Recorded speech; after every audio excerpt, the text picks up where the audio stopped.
All right, it's the holiday season. It's December 2011, and Sydney and Stephanie and Mr. Bennett, and we're talking with Mary Van Meter, and it's like gorgeous holiday decorations we'll see in a little while. And Mary is a member of say the correct thing, the Edmonds, South Snohomish County Historical Society. Which is a long name, and there's a lot. It's way too long. It's a lot of stuff. But Mary, first thing I want to ask you is, all people have a story of how they got the name that they got. What's your story? I believe that Mary is named after my grandmother, whose name was Mary Helen. I have absolutely no idea where Diane came from. My full name is Mary Diane Stewart Van Meter, and Stewart was my maiden name. Obviously, I got that because it was my parents' name. What more do you want to know about that? Perfect. And Van Meter I got because I married my husband 51 years ago. Oh. Now, do you know anything about like ancestry in the past? I mean, do you have Scottish ancestry, European roots on your side, and your mom's side, mom or dad's side of the family, or something? I believe that we have Scottish ancestry, but during the Civil War, the Stewart part of the family was in Virginia, and all of the records were burned. So there are no records beyond the Civil War for the Stewarts that we can legitimately connect to, where we've got written proof, whether it's from graveyards or whatever.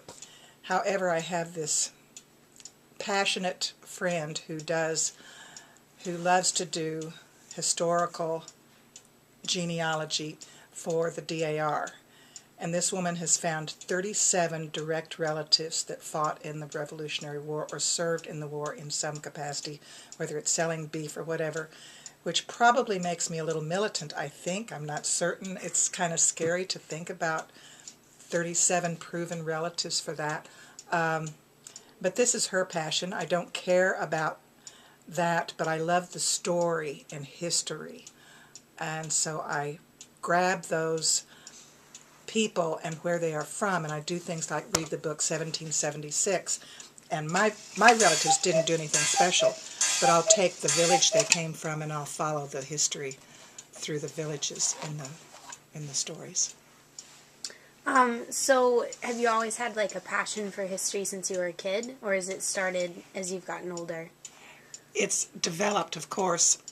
My father was a history buff. He loved the Civil War stories, and would take us on these car rides all over the place. We used to go to all the Civil War and American Revolutionary War sites of the battles, and I threw up the whole way, so I wasn't real thrilled about this at all. I'd get into the battleground and leave parts of me there, which probably were more pleasant than leaving him in the car. My brother and sister and I fought the whole way, so I can't say as I enjoyed it. But by osmosis, there is no way that anyone in our family could not have grown up with at least paying attention to history wherever we are.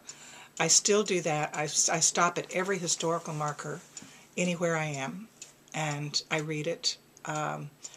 I don't always remember it, and I don't think that's important. I think it's important to just love it, and I do love it. That's awesome. So because of your history, as a hobby and really an interest for all these years, you became involved in the local, and it's the South Snohomish County Historical Society? The Edmonds, yeah. So tell me how that is related to the museum. I mean, if I'm brand new and I see the museum down in Edmonds, it's a summer day, there's the museum, but it's sort of bigger than that. Tell us about the big structure. The Edmonds South Snohomish County Historical Society was created in order to collect the history, to collect the paraphernalia, to collect the stories, to collect the artifacts, to be able to report the history, to have educational programs for not just Edmonds, but all of South Snohomish County, which is the purpose for the name of it. If we were only the Edmonds Historical Society, then we would be extremely limited. We deliberately included the longer names, South Snohomish County, so that we can cover Briar, we can cover Woodway, we can cover Linwood, we can cover Alderwood, we can cover all of these areas because we're so closely related to each other that we do not want to limit ourselves to just the people here in Edmonds. When it was started in 1973, Edmonds was not very big, so we needed a little more material. So that's really what it was all about. We also, since then, Alderwood has its own organization. Woodway has an attempt at it, but not a great deal. Oh dear, that's going to be on tape. It's okay. It's true. I don't want to offend anybody. I applaud all the people who are trying to do anything with that for all the areas. And we work together with them. We have exchanged exhibits. Now the exhibit part is the part that the museum is part of. We put on exhibits and do that sort of thing. We have a thing called Trunk Tales that we take out to the schools.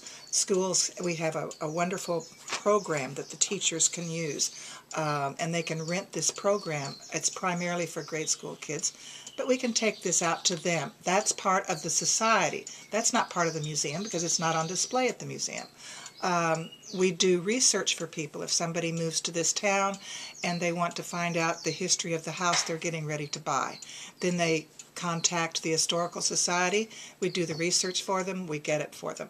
If they're looking for old pictures, old relatives, old houses, old ghosts. We did one on ghosts for some people. That was kind of fun. Wow. And so that's all part of the society. You're not going to see that in the museum, but it's what we do in the back rooms.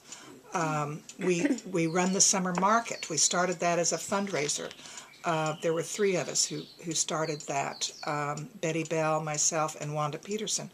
And we put that together. It was primarily Betty's wonderful idea. And we are in our 17th year now, in 2011. And it has been a tremendous success. We've had other less successful, but still somewhat successful fundraiser events to keep the museum doors open. The museum donations do not cover the expenses of the museum or the society. See, the society is what rents the building. And the building was the old Carnegie Library that was donated 100 years ago this year in 1911. And so we pay the bills, we pay the utilities, we do that sort of thing. And we take care of the building. The city owns the building. We rent from them. What else can I say about... Wow, that's a lot. I was in the museum not so long ago. Did you girls go down during the Halloween time period? Oh, yes, that's fun. There are a lot of things in those storerooms. What are some of the things that are stored? I mean, it was just full. Oh, the storerooms are not... There's not much in the way of the storerooms at the museum anymore. Okay. There used to be. We used to have all of our storage there. Now we have 2 off-site storage units, public storage facilities. One of them we were renting from the Edmonds School District, which is a huge classroom. We have the things organized. It's all on computer. If you want to do an apron exhibit, then you get onto the database and you find out that on shelf D of storeroom number 1, you can find 4 aprons there and find out the condition they're in and this kind of thing. Then you go into those. Then you're not opening every precious box and handling everything that is there. We take very, very much, we take very good care of the artifacts that are donated to the museum. And so your hands are horrible on artifacts. So we wear gloves. We get what we need out of there. We take it out. We put it into the computer that it's part of the exhibit.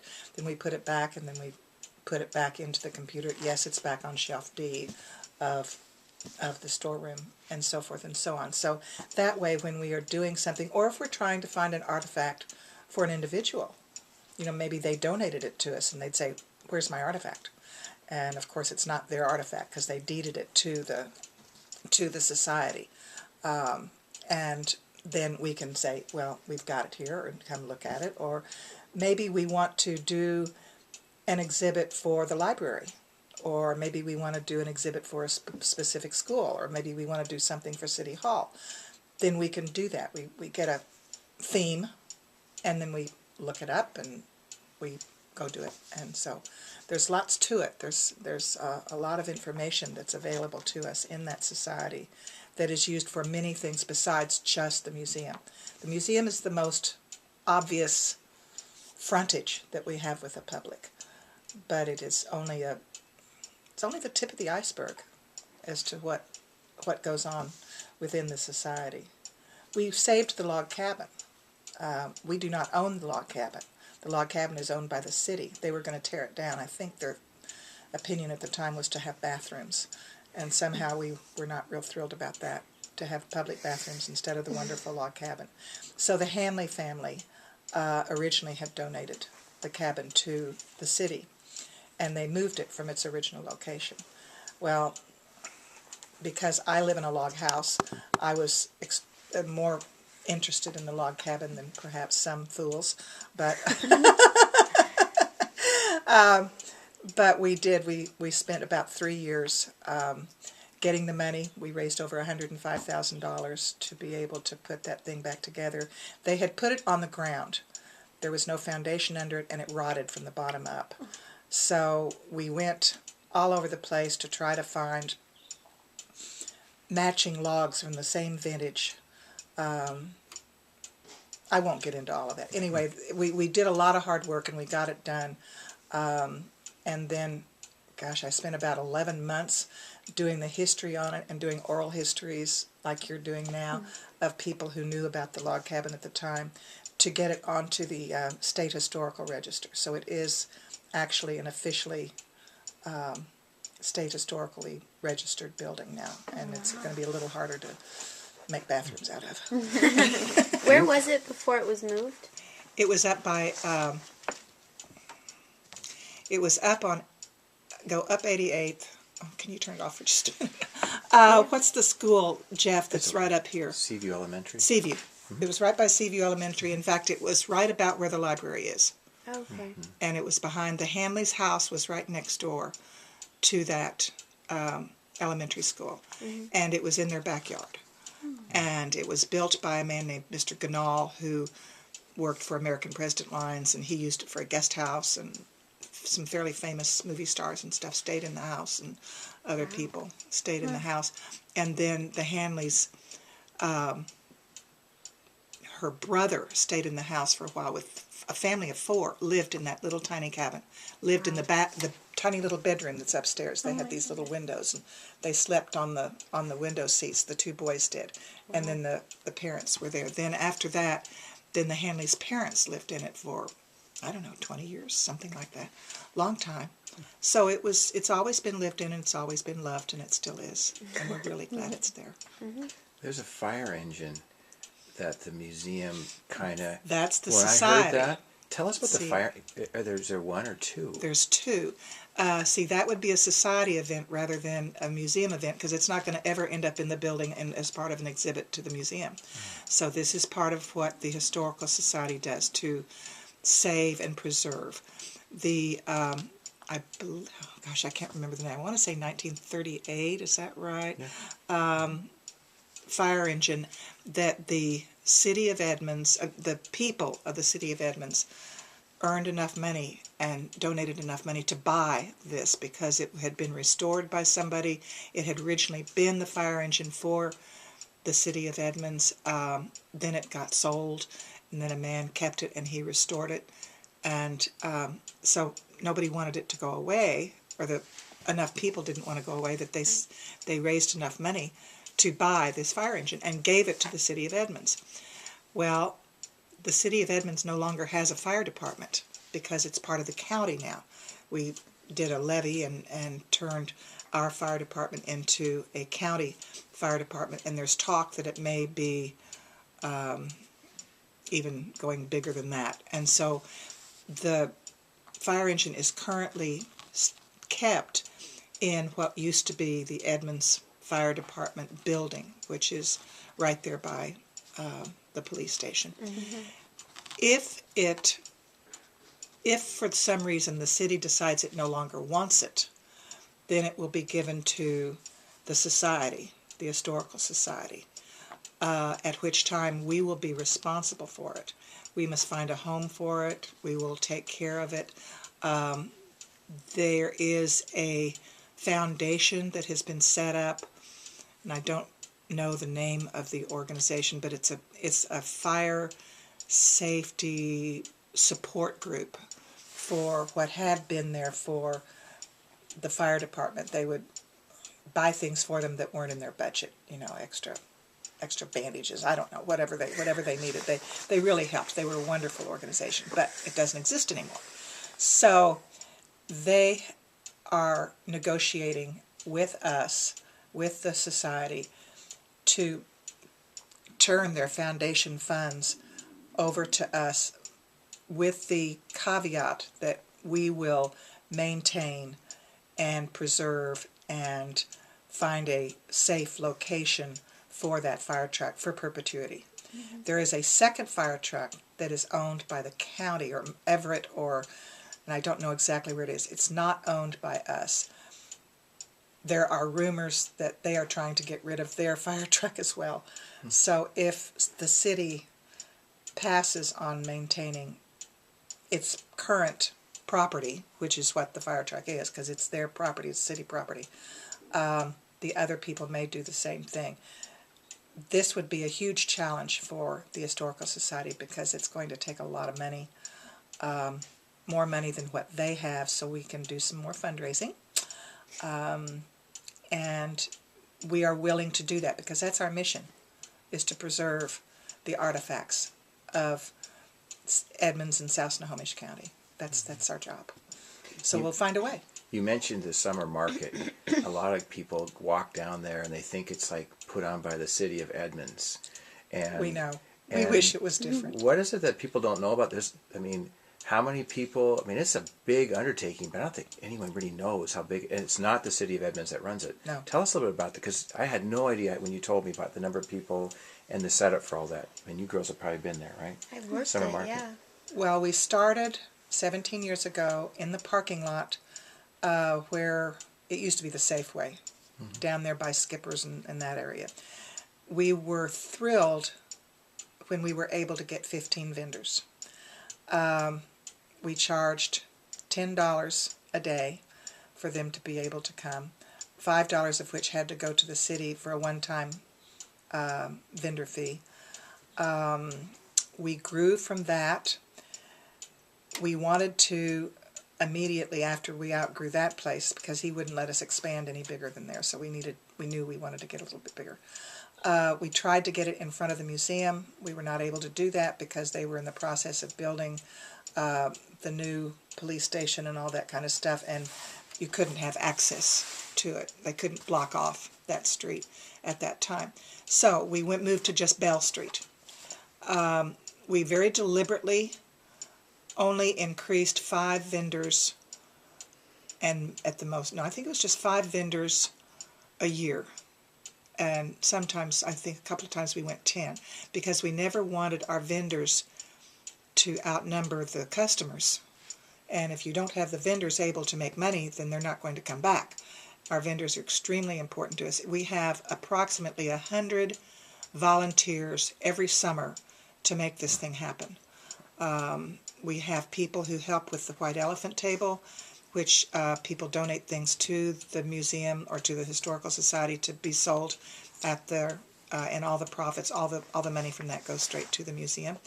The vendors are charged a fee, a weekly fee. They don't have to go the whole year. They can go one time. They can go once a month. They can go all the time.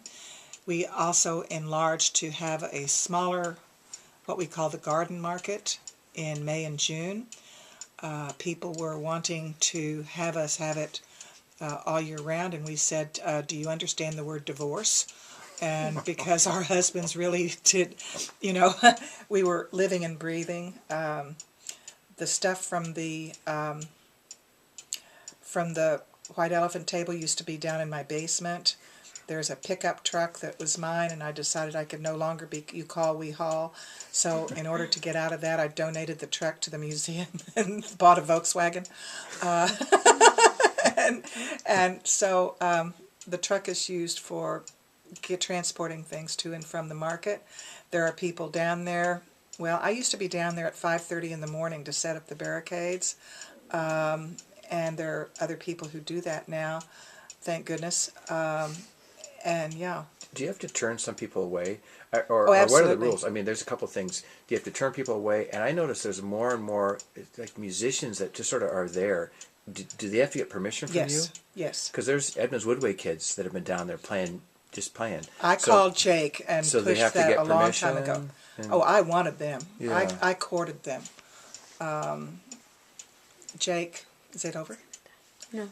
Oh, We good? Continue. Oh, okay. Jake, at the high school, I wanted kids at the market. I wanted it to be a family market. So I called up and I said, you've got to have a band. You've got to have a jazz band that can come down here during the time.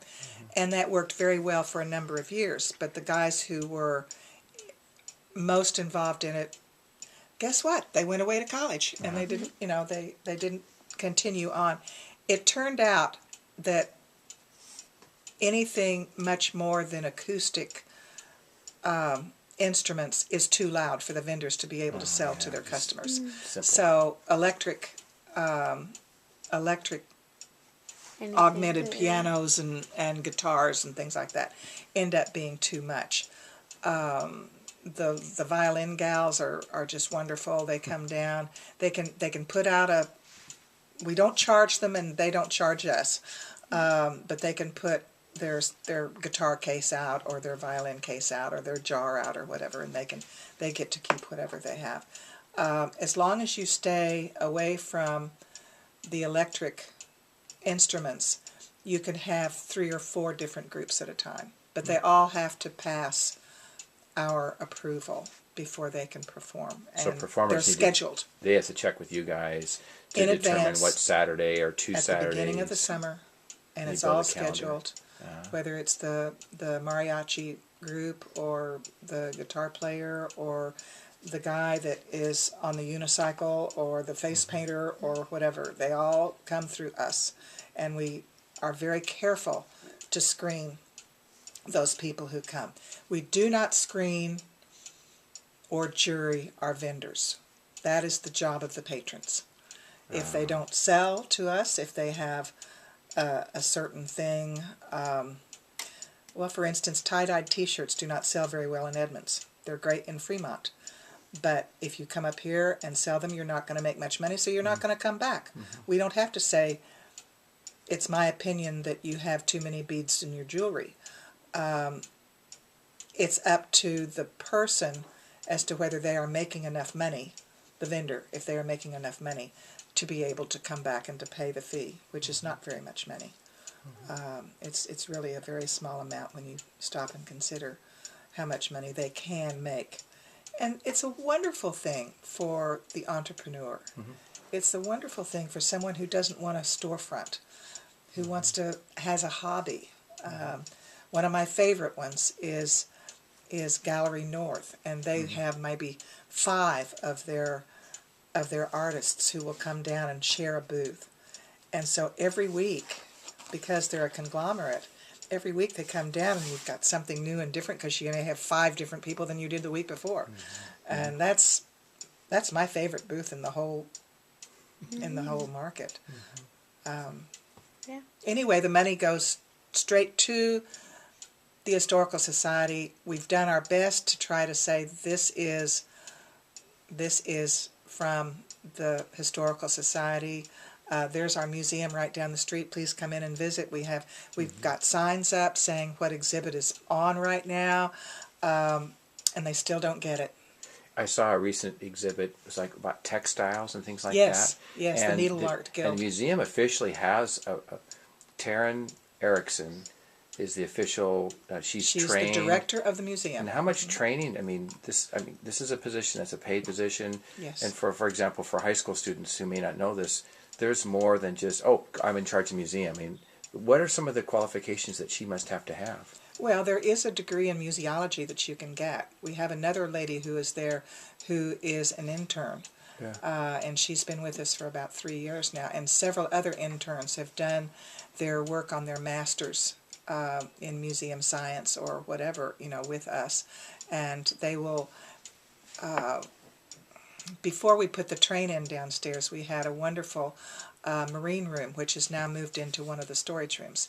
Well, that originally, when it was put up, was put up by a young lady who was getting her master's degree, and her master's degree was based on that exhibit and the research that she did for it, and the whole theme and the thesis and everything else was involved in the maritime history of the area.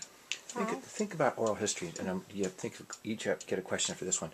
So oral history, I mean, I happened to show up with you guys, and you were really interested in collecting oral history. And I think for a second, in an ideal world, I have to think way into the future.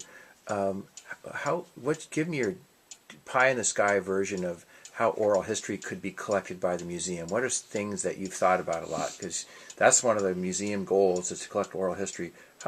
How do you see that over time? What would that look like? First of all, I say bless you, Jeff Bennett, because this has been my passion. We are losing people monthly, probably weekly, that have so much to give in the way of oral history of the area.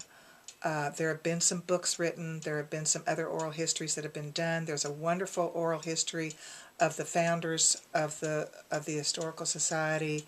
While they're sitting there talking, it's in the archives, and they're talking about the Indians who would come and take the pies off their shelves that were sitting in their windowsills. In Edmonds? Walking in Edmonds. They'd be walking through, and it was not a village.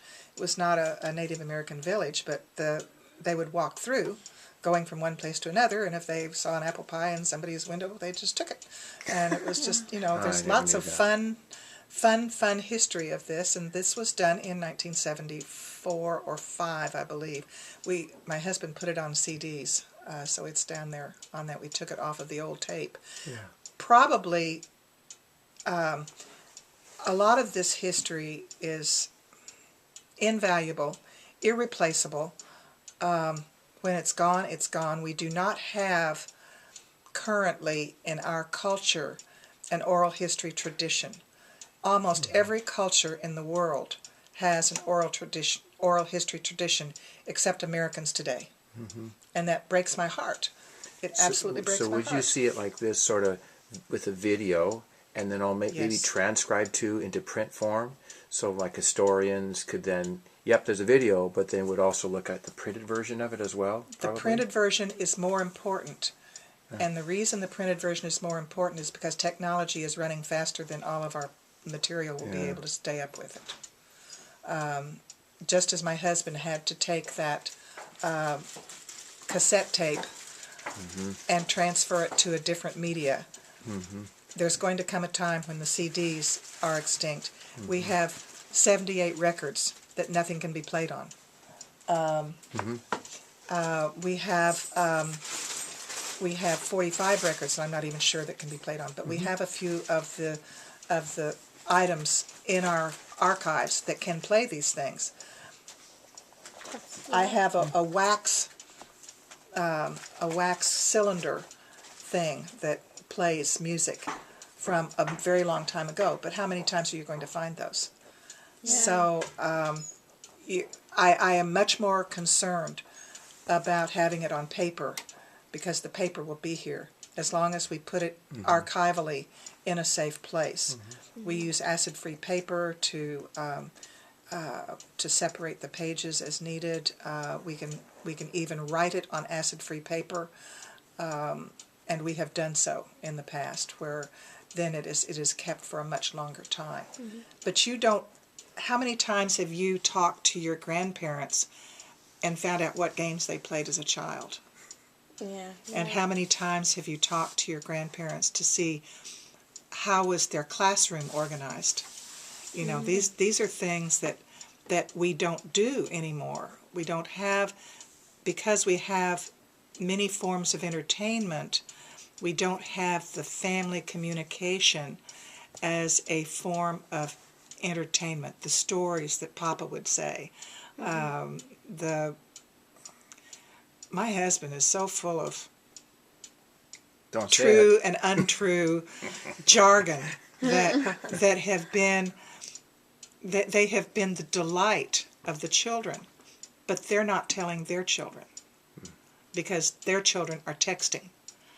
And I'm not saying that we should object to texting, and I'm not saying that we should not use those forms, but let's be all inclusive. And I'm so proud of you, young ladies, for being involved in history, and I hope you will share that. My father did it, and I threw up, but I still got the message, you know. It doesn't matter. It really doesn't matter. We're getting it. It's just so important because it's going away. I don't want it to go away. Now, girls, you've been listening to Mary talk about the museum, talk about some of the things the museum does. Are there some things you've been thinking a little bit about, you know, how she came to do this and have this passion? Anything particular that you think about? Well, I'm curious about, you told us earlier you were from Oklahoma. Yes. And about, with your childhood, in your history classes, did you enjoy history, learning it like in that form as well as as you do with the society? No, I didn't. Except for one teacher. I'm not... It's a lot like what I was saying about the people in my background. I am not as interested in the names and dates and places and the dry part of it as I am the story. I think sometimes we forget story is the bigger part of the word history. And I had one teacher who was absolutely fantastic. He was a retired serviceman, and when he told the stories of World War I and World War II and stuff like that, he told the story. And he made us learn at least we had to memorize the sequences, because what led up to it leads, is important, because this causes this, cause and effect, so you're learning cause and effect when you learn the sequences. But he really didn't care if we got the year right. And I don't know if that's considered a good thing or a bad thing in the annals of education today, but it made an impression on me. Yeah. The cause and effect thing is really very important to history. Mm-hmm. Another question? Or? Yes, I did grow up in Oklahoma and I loved it. I'm an Okie and I'm real proud of it. It cuckooed when you said that. Yes. Good job. Good job. Do you have a question? Let's see. I do if you want to look for one. Yeah. I have a question for you. In the year 2011, there seemed to be a lot more opportunities for women. And in the 70s, I mean, you were already showing leadership way back in the 70s. Was it always easy for you? Were there as many opportunities? Are there more opportunities that you see now for women, for example? I mean, I'm asking kind of an odd question, but you were doing work with the museum question. back in the 70s. Oh, Was it much real earlier easy? than that. Was it really easy? I was involved in museums in the 50s. Oh, you were? Uh-huh. And I really was. is it... I what was so worked- different maybe about that time era for you personally? I mean... For me personally, and especially in Oklahoma, because if you are... Oklahoma's not the South, but it's South Midwest. And my heritage comes from Mississippi and Virginia and that sort of thing. So they're very, very strict about what women can do and what they can't do. And it was very hard for me because I'm a stubborn Okie. And because maybe I have way too many people in my background that fought in the Revolutionary War or something. I'm a direct person. I am a person who bores easily. I am jumping outside of my box all the time. I cannot stay in a box. Don't try to do it to me. I was a little bit of the black sheep of the family. We figured that out so far. Yes. And sometimes I still am considered that. I mean, because tradition and placement in a family setting doesn't go away easily. What makes you feel like you were kind of a rebel? Oh, little bit? Absolutely. I did not follow anybody's instructions. I was just, if I had a direction to go, I went. And I jumped off Carol Bodie's roof with my umbrella because I wanted to be a paratrooper, and I and it was 2 stories high, and I have pictures of me when I'm 2 years old crawling across the whole top of the swing set bar up there, and it's 8 feet up in the air, and I can't really walk very well, and I'm climbing and doing, and I was just sort of a wild child. And Were you involved in sports and things like that growing up? oh yes, What- I was I mean, a what were your swimmer. I was a runner. I don't know. I was all of it. Broad jumper, a lot of track type things, and soccer, and archery, and riflery, and Wow. anything that I could do. I was a cheerleader. I was